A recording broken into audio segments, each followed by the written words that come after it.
तेरे हर एक दर्द का एहसास है मुझे। ध्यान दीजिएगा। तेरे हर एक दर्द का एहसास है मुझे, तेरी मेरी दोस्ती पे बहुत नाज है मुझे। तेरे हर एक दर्द का एहसास है मुझे, तेरी मेरी दोस्ती पे नाज है मुझे। कयामत तक न बिछड़ेंगे हम सभी दोस्त, कयामत तक न बिछड़ेंगे हम सभी दोस्त, क्योंकि कल से ज़्यादा भरोसा आज है मुझे। नमस्कार, मैं मनीष स्वागत करता हूं आपको अपने इस यूट्यूब चैनल पे।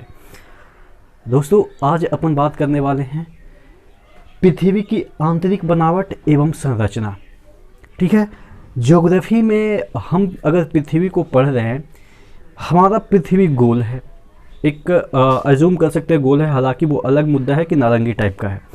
ठीक है, तो अगर हमारी पृथ्वी गोल है या आप कह सकते हैं एक स्फीयर मान ले, तो उसके अंदर भी बहुत सारे आपके पदार्थ होते हैं। और जैसे जैसे नीचे जाते हैं डेंसिटी अलग होता है, टेम्परेचर अलग होता है, उसमें क्या पाए जाते हैं, ये सभी चीज़ों का हमें अध्ययन करना है। कौन से लेयर में डिवाइड किया गया है।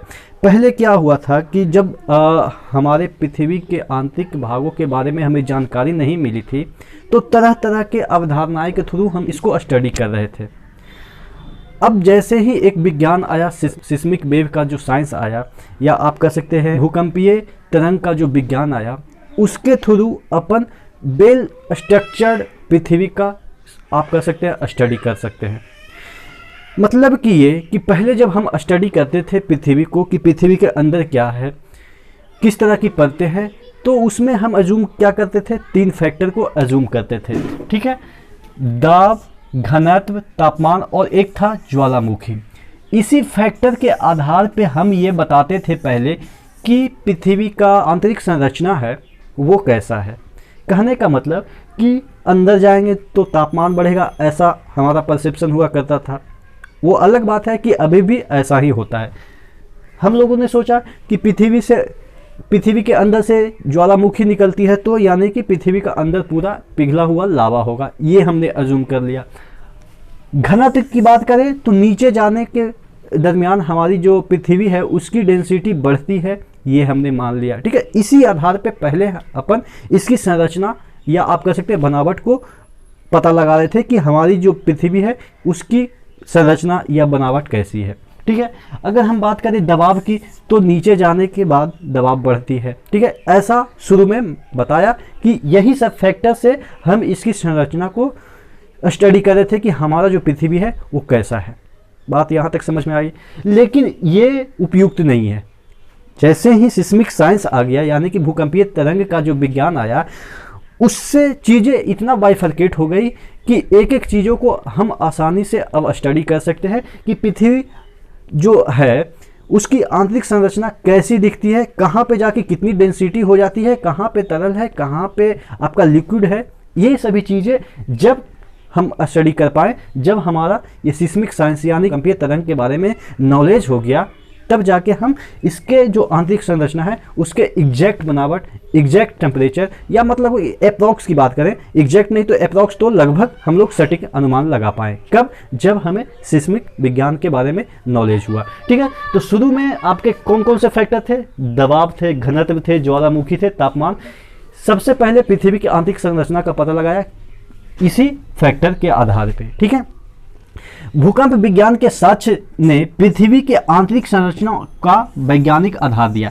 यानी कि कोई भी अगर हम चीज़ों को एक्सेप्ट करते हैं तो वो साइंटिफिक रूप से अगर प्रूव्ड होता है तभी हम उस चीज़ को एक्सेप्ट करते हैं। अगर आप आस्तिक भी हैं, अगर आप भगवान, अल्लाह जो भी हैं उनको अगर मानते हैं, फिर भी आपके मन में डाउट जरूर होता है कि क्या ये साइंटिफिकली प्रूव्ड है। अगर आप कोई दवाई खाते हैं, सिर्फ दवाई भगवान के नाम लेके खा लेंगे, तो आपके मन में ये हमेशा आएगा कि क्या ये दवाई सही है, क्या खाना चाहिए। लेकिन हाँ, अगर किसी डॉक्टर ने आपको बोल दिया या किसी साइंटिस्ट ने उस दवाई का इजाद किया है उस पर्टिकुलर इलाज के लिए, तो आपके दिमाग में पहले ही से बैठ जाएगा कि ये दवाई खाएंगे तो ठीक होना ही होना है। ठीक है, तो उसी तरीके से पहले तो ये सब चीज़ें से हमने इसके आंतरिक संरचना को पता लगाया, लेकिन बाद में जब हमें भूकंपीय विज्ञान के बारे में पता चला और उसके द्वारा जब प्रयोग किए गए पृथ्वी के आंतरिक संरचना के बारे में पता लगाने के लिए, तो हमें एग्जैक्ट बहुत सारी चीज़ें मिल गई थी। ठीक है, तो इतना बात समझ में आ गई कि जो पृथ्वी की आंतरिक संरचना है उसको वैज्ञानिक आधार क्या दिया, भूकंपीय तरंग के विज्ञान ने, भूकंपीय तरंग के विज्ञान ने ही उसको एक वैज्ञानिक आधार दिया था। ठीक है, देखिए अब भूकंपीय तरंग के बारे में थोड़ा सा स्टडी कर लेते हैं, क्योंकि जब हम आंतरिक संरचना के बारे में स्टडी कर रहे हैं तो जब ये इसका बेस है तो इसके बारे में भी हमें नॉलेज होना चाहिए, उसके बाद हम आंतरिक संरचना को देखते हैं। भूकंपीय तरंग की बात करें तो 3 तरह के होते हैं, प्राथमिक, द्वितीयक और धरातलीय। ठीक है, इसको P से डिनोट किया जाता है, इसको सेकेंडरी को आप कह सकते हैं S से डिनोट किया जाता है। ठीक है, और धरातलीय को L वेव कहा जाता है। अब देखिए P और S जो वेव है वही उसी से हमें इसके बारे में पता चलता है आंतरिक संरचना के बारे में, यानी कि P और S वेव है उसी का यूज करके हम इसकी आंतरिक संरचना को पता लगा पाए कि कहाँ पे कितनी डेंसिटी है, कैसी डेंसिटी है, क्या मैग्मा है, कहाँ पे मैग्मा है, कहाँ पे ठोस है, ये सब चीज़ें हम इसी दोनों वेव के यूज से पता लगा पाए। देखिए अगर पी वेव की बात करें तो ये सिर्फ ठोस और तरल में चलता है। ठीक है, अगर पी वेव को हम बात करें तो पी वेव किस में ट्रैवल कर सकता है, आपके ठोस और तरल में ट्रैवल कर सकता है। बात समझ में आई। अगर हम एस वेव की बात करें, ठीक है, एस वेव, ठीक है, सेकेंडरी वेव की बात करें तो ये सिर्फ ठोस में चलता है, यानी कि अगर हम पृथ्वी पे अगर एस वेव की तरंगे, एस भूकंपीय वेव की तरंगे को इंजेक्ट करें तो वो ज़्यादा नहीं 30 किलोमीटर की गहराई तक ही जा पाएगा। क्यों? क्योंकि उसके बाद तो मैग्मा मिल जाएगा, तो मैग्मा में तो वो चलेगा नहीं, तो इससे पता चल जाएगा कि वहाँ कुछ ना कुछ तो लिक्विड है। ठीक है, बात समझ में आई कि अगर एस वेव को हम इंजेक्ट करते हैं पृथ्वी पे तो ये हो सकता है कि यहाँ जाए और यहाँ से मुड़ के इधर आ जाए, क्योंकि यहाँ पे तो आपका मैग्मा है। तो वही एक फिगर यहाँ पे आपको दिख रहा होगा कि ये आपका मैग्मा वाला चेंबर है या लिक्विड वाला चेंबर है, जो भी है। ठीक है, अब ये एस वेव आया तो यहाँ से बेंड करते हुए इस तरह से ये इधर आप कह सकते हैं कि चली गई। अब ये वाला जो एरिया बना, ये वाला एरिया, इसको एस शैडो कह सकते हैं। ठीक है, एस शैडो जोन कह सकते हैं इसको। लेकिन यहाँ पे अगर पी वेव की बात करें, पी वेव किस में चल सकता है, आपके ठोस और लिक्विड दोनों में, तो यानी कि इसमें भी चला जाएगा। जो यहाँ पे मैग्मा वाला चेंबर है, जो लिक्विड वाला चेंबर है भाई, इसमें भी तो जा सकता है ना। हाँ ठीक है, तो कुछ पी वेव इधर बेंड कर गए।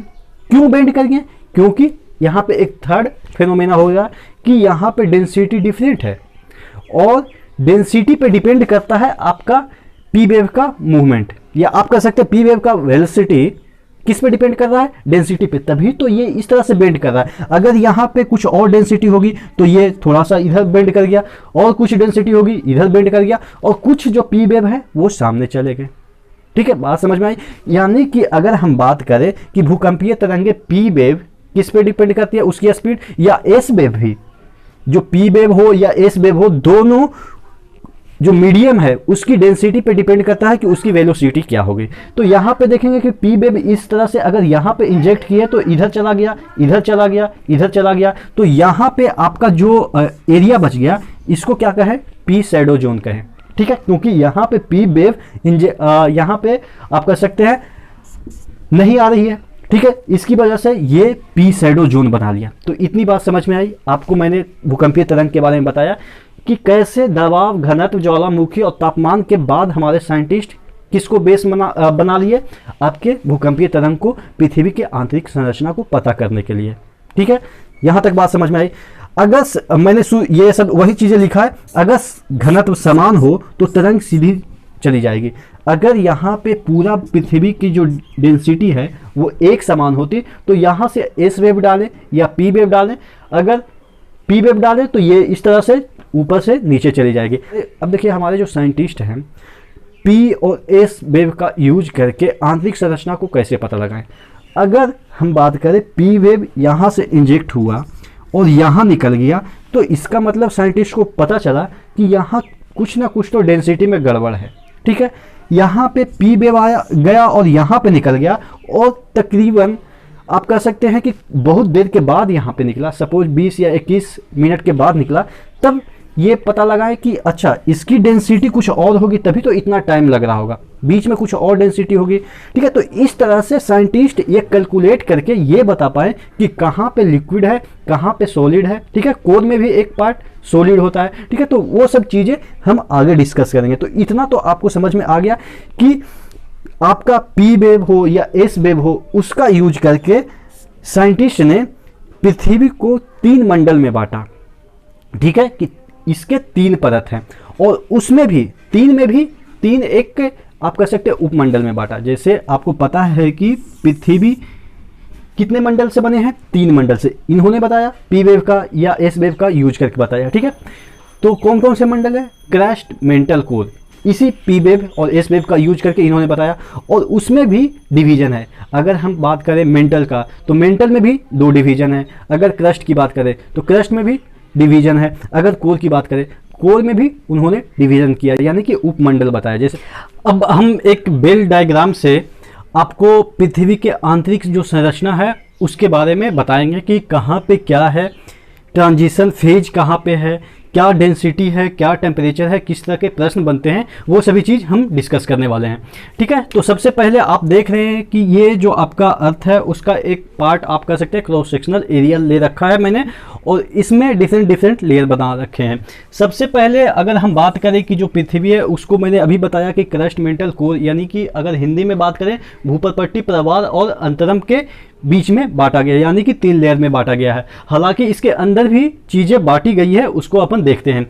अगर हम बात करें कि क्रस्ट की मोटाई कितनी है तो लगभग 100 किलोमीटर, 90 से 100 किलोमीटर इतना क्रस्ट की मोटाई है। हालांकि क्रस्ट को भी अपन 2 पार्ट में डिवाइड कर सकते हैं, एक बोले तो अपर क्रस्ट और एक लोअर क्रस्ट। ये आप कह सकते हैं अपर क्रस्ट और लोअर क्रस्ट। क्या होता है कि क्रस्ट में कई जगह मोटाई ज़्यादा होती है, कई जगह मोटाई कम होती है। जैसे अगर हम बात करें कि अगर सागर के क्रस्ट की बात करें तो वहाँ पर मोटाई कम होगी, लेकिन महाद्वीपीय क्रस्ट की बात करें तो वहाँ पर मोटाई ज़्यादा होगी। जैसे अगर ये आपका पृथ्वी है, अगर ये पृथ्वी है तो ये आपका यहाँ पे सागर है और ये आपका महाद्वीप है। तो इतना अगर ये क्रस्ट का लेयर है तो इतनी मोटाई सागर के नीचे होगी और यहाँ पे महाद्वीप में इतनी मोटाई हो जाएगी। तो यानी कि क्रस्ट में वेरिएशन है, कहीं पे ज़्यादा मोटाई हो जाती है, कहीं पे कम मोटाई होती है।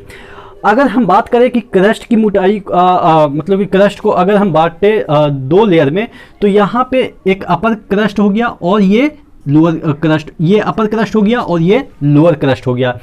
अपर क्रस्ट को लोअर क्रस्ट के बीच एक डिवाइडेशन है। आप अपर क्रस्ट को लोअर क्रस्ट से डिवाइड करें तो ऐसा तो नहीं है कि एक पेन खींचे और वहाँ पे डिवाइडेशन हो गया। वहाँ पे कुछ ना कुछ तो आप कहेंगे कि डेंसिटी लगभग ऊपर वाला का भी और नीचे वाला के भी सेम होगा। यहाँ पे कुछ एरिया ऐसा होगा कि जो कि ऊपर और नीचे वाला का जो एरिया है लगभग सेम होगा, ठीक है। क्योंकि यहाँ पे बंटवारा ऐसा नहीं हो रहा है कि लाइन खींच दिया बट गया, यहाँ पे प्राकृतिक ने बांटा है तो यहाँ पे थोड़ी सी डेंसिटी जो मोटाई होगी वो सेम होगी। अब ये जो लेयर बनता है मोटाई वाली जिससे कि हम डिवाइड कर रहे हैं उसको क्या बोलते हैं, कोनार्ड डिसकंटिन्यूटी, ठीक है। क्योंकि क्रस्ट में ही डिसकंटिन्यूटी आ रही है तो इस जो लेयर को हम क्रस्ट के जो 2 लेयर हैं वहाँ जो बटा उस क्षेत्र को हम क्या बोलते हैं, कोनार्ड डिसकंटिन्यूटी, ठीक है। अगर हम नीचे जाने की बात करते हैं, अच्छा इसकी जो आप कह सकते हैं मोटाई तो आपको पता चलेगा। अब इसके घनत्व की बात करें तो लगभग 2.4 ग्राम पर आप कह सकते हैं कि सेंटीमीटर क्यूब है। कहीं पे बढ़ जाएगा 3 ग्राम बढ़ जाएगा तो कहीं पे 1 पॉइंट समथिंग होगा, यानी कि अगर एवरेज की बात करें 2.4 ग्राम पर सेंटीमीटर क्यूब होती है। ये आपके एग्जैक्ट फिगर पूछे जाते हैं आपके एग्जाम में, तो इसको ध्यान रखिएगा क्योंकि ये आपके एग्जाम में लगभग पूछे ही जाएंगे। अगर हम बात करें कि इसके अंदर टेम्परेचर का वेरिएशन, क्रस्ट के अंदर टेम्परेचर का वेरिएशन की बात करें तो 40 किलोमीटर तक ऐसा देखा जाता है कि 20 से 30 सेंटीग्रेड पर किलोमीटर इंक्रीज हो जाता है। कहने का मतलब कि ऊपर से नीचे जाएंगे तो ऑब्वियस है टेम्परेचर तो बढ़ेगा, लेकिन अगर स्टडी हम करें कि 40 किलोमीटर तक अगर अर्थ के अंदर जाते हैं यानी कि क्रस्ट के अंदर जाते हैं तो उसमें वेरिएशन क्या देखा गया है कि 20 से 30 सेंटीग्रेड पर किलोमीटर इंक्रीज हो जाता है, ठीक है। तो क्रस्ट के बारे में इतना आपको समझ में आ गया। एक चीज़ें पूछी जाती है कि क्रस्ट में कौन कौन सी चीज़ें पाई जाती है, सिलिकॉन, एल्युमिनियम और ऑक्सीजन और थोड़ा सा मात्रा में फेरस भी पाया जाता है, यानी कि आयरन भी पाया जाता है। हालांकि आयरन सबसे ज़्यादा कोर में पाया जाता है, लेकिन अगर हम कंपोजिशन की बात करें तो कुछ ना कुछ तो पाया जाता है।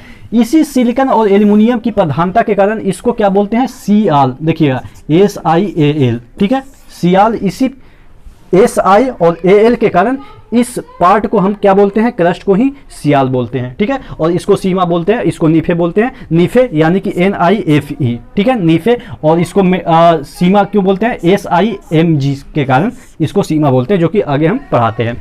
तो क्रस्ट के बारे में आपको इतना नॉलेज हो गया कि ये क्रस्ट के बारे में क्या क्या फैक्ट पूछे जा सकते हैं, कि कितना टेम्परेचर का वेरिएशन हो सकता है, इसकी डेंसिटी क्या है, इसमें क्या क्या पाए जाते हैं, इसको क्या बोला जाता है, और इसके बीच का जो अपर क्रस्ट है और लोअर क्रस्ट है उसके बीच का जो डिवाइडेशन एरिया है उसको क्या कहते हैं। ठीक है, इतना बात आपको समझ में आ गई। यानी कि अब क्रस्ट से जो भी प्रश्न पूछे जाएंगे इससे ज़्यादा नहीं पूछे जाते हैं, और इसी को अगर आप मेंस में लिख रहे हैं तो आप बढ़ा चढ़ा के लिख देंगे। अगर आप ऑब्जेक्टिव एग्जाम की प्रिपेयर कर रहे हैं तो ये सब फैक्ट वहाँ पे पूछे जाएंगे, ठीक है।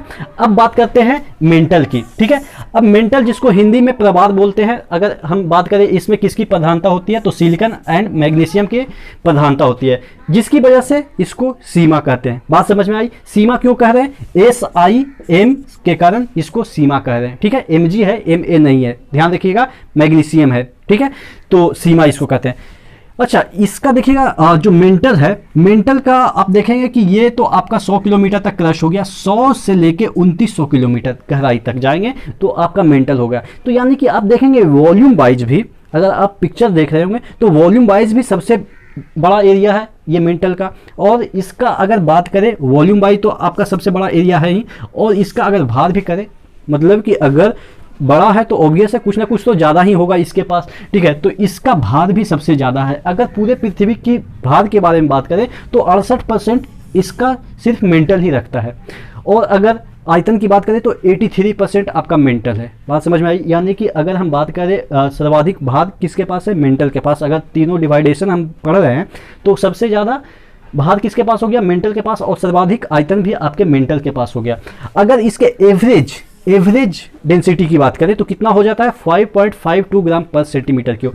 अब देखिए यहाँ पे 5.52 एवरेज है, लेकिन अपर मेंटल और लोअर मेंटल, देखिए इसको भी अगर हम मेंटल को भी डिवाइड करें तो दो पार्ट में हम डिवाइड कर सकते हैं। यानी कि तीनों जो पार्ट है तीनों को हम दो पार्ट में डिवाइड कर सकते हैं, अपर मेंटल और लोअर मेंटल। देखिए अपर मेंटल और लोअर मेंटल, अपर मेंटल को जो लोअर मेंटल से डिवाइड करता है जो लेयर, उसको क्या बोलते हैं, ग्लोशन लेयर, ठीक है, GOLYTSYNS, ग्लोशन लेयर। अब देखिए ये वाला जो लेयर है ये आपका ऊपर वाला अपर मेंटल हो गया और नीचे वाला लोअर मेंटल हो गया। देखिए अगर हम यहाँ पे देखें कि मेंटल को क्रस्ट से कौन डिवाइड करता है, ये वाला तो अपन ने छोड़ दिया जो कि अब पढ़ रहे हैं कि ये ऊपर क्रस्ट है और नीचे मेंटल है। इस दोनों लेयर को भी कोई ना कोई लेयर डिवाइड कर रहा होगा, तो वो जो लेयर है उसको क्या कहते हैं, मोहो डिसकंटिन्यूटी या एस्थेनोस्फेयर। एस्थेनोस्फेयर इससे पहले प्लेट टेक्टोनिक में मैंने पढ़ाया था। तो ये मोहो डिसकंटिन्यूटी या एस्थेनोस्फेयर है, इसका टेम्परेचर की बात करें तो लगभग 800 से 1200 डिग्री सेंटीग्रेड होता है। अब बात करेंगे कि ये इतना टेम्परेचर कहाँ से लाया, तो टेम्परेचर कैसे डेवलप होता है आपको मैं एक प्रैक्टिकल एग्जांपल के थ्रू समझाऊं। तो अगर आप अपने हाथ को रब करते हैं तो क्या वहाँ पे टेम्परेचर डेवलप होती है कि नहीं। अगर आप ठंडी में इस तरह से हाथ रब करते हैं तो वहाँ पे टेम्परेचर डेवलप होती है। तो उसी तरीके से देखिए इसका जो डेंसिटी है, क्रस्ट का जो डेंसिटी है और मेंटल का जो डेंसिटी है, दोनों डिफरेंट है। तो क्या होगा कि एक का मूव कर रहा है, ये सभी मूव कर रहे हैं, ठीक है, मूव कर रहे हैं, तो ये कुछ अलग वेलोसिटी से मूव करेंगे और ये अलग वेलोसिटी से मूव करेंगे। तो जब दोनों के बीच का वेलोसिटी डिफरेंट है तो ऑब्वियस है फ्रिक्शन तो लगेगा ही। जब फ्रिक्शन लगेगा यानी कि घर्षण लगेगा तो टेम्परेचर डेवलप होगा। बात समझ में आई कि कहाँ से टेम्परेचर डेवलप हो रहा है। दोनों की डेंसिटी डिफरेंट है, डेंसिटी डिफरेंट होगा, वेलोसिटी आपका डिफरेंट आ ही जाएगा, ठीक है। तो जब वेलोसिटी डिफरेंट हो गया तो यानी कि घर्षण होगा, घर्षण के कारण यहाँ पे आपका 800 से 1200 डिग्री सेंटीग्रेड टेम्परेचर डेवलप हो जाता है। जब ये टेम्परेचर 800 से 1200, तो अपर में आप कह सकते हैं 800 और नीचे 1200, यानी कि ऊपर से नीचे टेम्परेचर बढ़ रहा है। अब इसी टेम्परेचर के कारण यहाँ पे मैग्मा रहते हैं, मैग्मा पेटी आप कह सकते हैं, मैग्मा पेटी जहाँ पे मैग्मा का ज़्यादा वैल्यू होती है या आप कह सकते हैं ज़्यादा होता है मैग्मा। तो वहाँ पे मैग्मा पेटी होती है और इसी मैग्मा पेटी से मैग्मा बाहर निकलती है, या मैग्मा चैम्बर आप इसको हिंदी में इंग्लिश में कह सकते हैं। ठीक है, तो ये आपका टेम्परेचर वाला फिनोमेना समझ में आ गया कि अंदर मूवमेंट के कारण घर्षण होती है, जिसकी वजह से टेम्परेचर डेवलप इतना हो जाती है। और इस डिसकंटिन्यूटी को, यानी कि क्रस्ट और मेंटल के बीच के जो डिसकंटिन्यूटी होती है उसको क्या बोलते हैं, मोहो डिसकंटिन्यूटी या अस्थेनोस्फीयर। और अस्थेनोस्फीयर अपने में एक प्रकार का आप कह सकते हैं लेयर है, जो कि आप कह सकते हैं तरल अवस्था में मैग्मा को रखता है, और अस्थेनोस्फीयर पे ही क्रस्ट तैरता है, जो कि मैंने प्लेट टेक्टोनिक थ्योरी में बताया था कि कैसे अस्थेनोस्फीयर का मेजर रोल है आपके प्लेट टेक्टोनिक मूवमेंट में, जो कि आपका बहुत सारा द्वीप बना, बहुत सारे आपके जो ज्वालामुखी हैं, द्वीप हैं, आपके जितने भी कॉन्टिनेंट है, ये सब अस्थेनोस्फीयर पे मूवमेंट के कारण ही बढ़ रहे हैं और बिगड़ रहे हैं। ठीक है, तो ये चीज़ें समझ में आ गई कि क्रस्ट और मेंटल के बीच का कौन सा लेयर है। अब आते हैं मेंटल में। ठीक है, मेंटल को भी अपर मेंटल, लोअर मेंटल में मैंने बताया। अपर मेंटल को लोअर मेंटल से जो आपका लेयर डिवाइड करता है उसको क्या बोलते हैं, ग्लोशन लेयर। ठीक है, ग्लोशन लेयर अभी मैंने बताया। अपर मेंटल की जो मोटाई है वो कितना हो गया, 100 से 700 किलोमीटर। ठीक है, 100 से 700, यानी कि अगर हम एग्जैक्ट मोटाई की बात करें तो लगभग 600, क्योंकि 100 तो ऊपर क्रस्ट हो गया, तो यानी कि नीचे अगर जाएंगे तो 700 किलोमीटर हो गया। अब ये जो अपर मेंटल है और लोअर मेंटल, यानी कि 700 से नीचे जाएंगे तो 2900 किलोमीटर तक आपका लोअर मेंटल होगा। बात समझ में आई? देखिए थोड़ा सा फास्ट बोल रहे हैं, आप थोड़ा सा कोप अप कीजिएगा। एक बार नहीं वीडियो 2 बार भी देखेंगे, क्योंकि मैं यहाँ पे कंटेंट दे रहा हूँ, बीच बीच में मजाक नहीं कर रहा हूँ, जो कि होता रहता ना कि एक वीडियो को लंबा खींच दिए मजाक करके 2-3 शायरी बोलेंगे सिर्फ शुरू में, जिससे कि अगर आपको स्केप भी करना हो तो आप स्केप कर देंगे। बीच में कोई शायरी नहीं हुआ, बीच में एकदम से क्लियर आपका दिमाग को एकदम से यहाँ पे रखना है। ये नहीं कि शायरी बोला तो दिमाग गर्लफ्रेंड पे चली गई। जब भी पढ़ाई स्टार्ट हो जाएगी, जब फ्लो में चालू हो जाएगी तो बीच में बकवास नहीं होगा। ठीक है, तो आप थोड़ा सा कोप अप कीजिएगा मेरे को। ठीक है, तो ये लोअर मेंटल है। तो लोअर मेंटल की बात करें तो नीचे जैसे यहाँ पे आपका अपर मेंटल की अगर हम करें टेम्परेचर की तो 2000 से 3000 डिग्री सेंटीग्रेड हो जाता है। अगर लोअर मेंटल की बात करें तो 3700 डिग्री, लगभग एवरेज की मैं बात कर रहा हूँ, एग्जैक्ट नहीं कि यहाँ पे 3700 होगा या यहाँ पे 3700 होगा, ये इतना नहीं पूछा जाता है। सिर्फ ये पूछा जाएगा कि लोअर मेंटल का एवरेज टेम्परेचर क्या होता है। अपर मेंटल का एवरेज टेम्परेचर की बात करें तो 2000 से 3000 डिग्री सेंटीग्रेड, और लोअर मेंटल की बात करें तो लगभग 3700 डिग्री सेंटीग्रेड। यहाँ तक बात समझ में आई? यहाँ भी आपको समझ में आई कि ग्लोशन लेयर क्या है, या ग्लोशन डिसकंटिन्यूटी भी आप बोल सकते हैं, हालांकि लेयर ही लिखा है बुक में। ठीक है, अब आते हैं यहाँ पे, आपको ये सब चीज़ें तो बता दिया मेंटल के बारे में। अब कोर पे आते हैं। देखिए कोर को भी 2 भाग में डिवाइड किया, जैसे अपन क्रस्ट को, मेंटल को डिवाइड किया 2 भागों में, उसी तरीके से कोर को भी अपन 2 लेयर में डिवाइड कर दिया। एक बाह्य कोर, ठीक है, आउटर कोर, और एक आंतरिक कोर यानी कि इनर कोर आप बोल सकते हैं। ठीक है, कोर की जो मोटाई है आप कह सकते हैं 2900 से लेके 6371 किलोमीटर है। ठीक है, 2900 किलोमीटर, जो कि यहाँ पे आपका एक लेयर बन गया। कौन सा लेयर बन गया? जो कि आपके मेंटल और कोर को डिवाइड कर रहा है। वो कौन सा लेयर डिवाइड कर रहा है? गुटेनबर्ग जो लेयर है, या आप कह सकते हैं डिसकंटिन्यूटी है, वही आपका मेंटल को कोर से डिवाइड करता है। तो ये भी ध्यान रखिएगा कौन नाम से यहाँ पे ये वाला आपका डिसकंटिन्यूटी है। उसके बाद बाह्य कोर को, जो आंतरिक कोर है, उसको कौन सा लेयर डिवाइड करता है या कौन सा डिसकंटिन्यूटी? तो लेहमैन जो डिसकंटिन्यूटी है, LEHMAN, लेहमैन जो डिसकंटिन्यूटी है। लेहमैन एक ऑस्ट्रेलिया के स्पिनर हुआ करते थे। जब हम वर्ल्ड कप मैच देख रहे थे 2003 में, तो उस समय उनका काफ़ी मतलब ख्याति थी, लेकिन वो नहीं है, यहाँ पे एक अलग जियोलॉजिस्ट हैं। तो लेहमैन डिसकंटिन्यूटी यहाँ पे बाह्य कोर को आंतरिक कोर से डिवाइड करता है। अब देखिए ये जो बाह्य कोर है और आंतरिक कोर है उसमें थोड़ा सा अंतर है।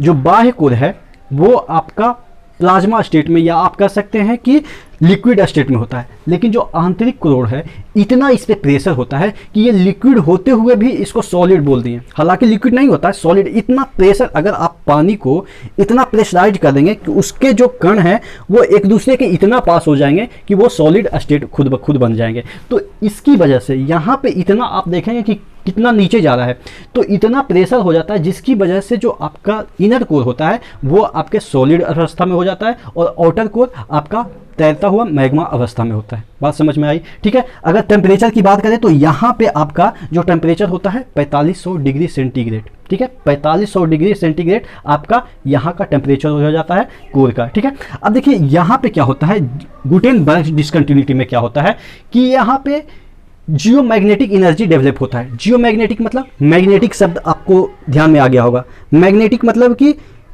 जो कि आपके जो चुंबकीय पदार्थ है उसको अट्रैक्ट करता है। तो कैसे यहाँ पे जियोमैग्नेटिक एनर्जी डेवलप होता है, यहाँ पे क्यों नहीं हुआ, यहाँ पे क्यों नहीं हुआ जियोमैग्नेटिक? जो कि आप देखते हैं कि अगर आप चुंबक रखते हैं फ्री लटकाते हैं तो आपका जो चुंबक है नॉर्थ साउथ पोल की ओर मुड़ जाता है, ठीक है, फ्रीली अगर आप लटकाते हैं तो वो यही के कारण होता है। यहाँ पे गुटेनबर्ग डिस्कंटिन्यूटी में क्या होता है कि यहाँ पे फेरस और निकल की प्रधानता होती है, और आपको भी पता है कि ये आपका चुंबकीय पदार्थ है, जिसके कारण यहाँ पे जो घर्षण होती है उसकी वजह से यहाँ पे क्या डेवलप हो जाता है, जियोमैग्नेटिक एनर्जी, जिसके कारण आप कह सकते हैं कि अर्थ एक मैग्नेट का काम करता है। तो अर्थ का मैग्नेट यहाँ पे है, ना कि इधर उधर है, ठीक है। अर्थ का मैग्नेट कहाँ पे डेवलप हो रहा है, आप देखेंगे कि ये वाला जो लेयर है गुटेनबर्ग लेयर, वहाँ पे डेवलप हो रहा है, ठीक है। आप कह सकते हैं कोर में आपका जियोमैग्नेटिक एनर्जी डेवलप होता है, जिसके कारण अर्थ एक मैग्नेट का रूप ले लेता है या मैग्नेट का काम करता है, ठीक है। अगर इसकी डेंसिटी की बात करें, अंदर जाते हैं डेंसिटी, अपर कोर की बात करें तो 11 ग्राम पर सेंटीमीटर क्यूब है, और अगर लोअर कोर की बात करें तो 13 ग्राम पर सेंटीमीटर क्यूब इसकी डेंसिटी है, ठीक है। तो लगभग आप कह सकते हैं कि जो नीचे की डेंसिटी है काफ़ी हाई हो जाती है, जिसकी वजह से ये सॉलिड हो जाता है, ठीक है। एक लास्ट क्वेश्चन बनता है कि जो अर्थ है उसका एवरेज डेंसिटी क्या होता है, तो 5.52 कहीं पे दिया रहेगा, अगर 3 फिगर में हम लिखें तो 5.515 होता है, ठीक है। ये 5555 इस तरह से याद रखेंगे ना तो याद हो जाएगा 5.5। हालांकि आपके कई बुक में 5.52 रहेगा, क्योंकि इसको आप कह सकते हैं कि इधर ले आया, ठीक है, 5 को हटा के इधर जो होता है फिजिक्स में वो राउंड फिगर कर लिया, ठीक है। तो इतना याद रखेंगे कि 5.52 इसका एवरेज डेंसिटी होता है, क्योंकि आप देखेंगे क्रस्ट का 2.4 हो रहा है, यहाँ पे देखेंगे 13 हो रहा है, तो अगर हम एवरेज डेंसिटी की बात करें तो इसका एवरेज डेंसिटी 5.52 होता है। तो आशा करते हैं जितने भी चीज़ें हैं, जितने भी फैक्ट हैं वो मैंने आपको समझा दिए। हालांकि मुझे नहीं लगता है कि इससे ज़्यादा क्वेश्चन बनेंगे, लेकिन एक्सेप्शन इज नॉट रूल, आपको भी पता है, ठीक है। तो बने रहिएगा चैनल के साथ, नेक्स्ट वीडियो में नेक्स्ट अपडेट के साथ मिलते हैं, तब तक के लिए धन्यवाद।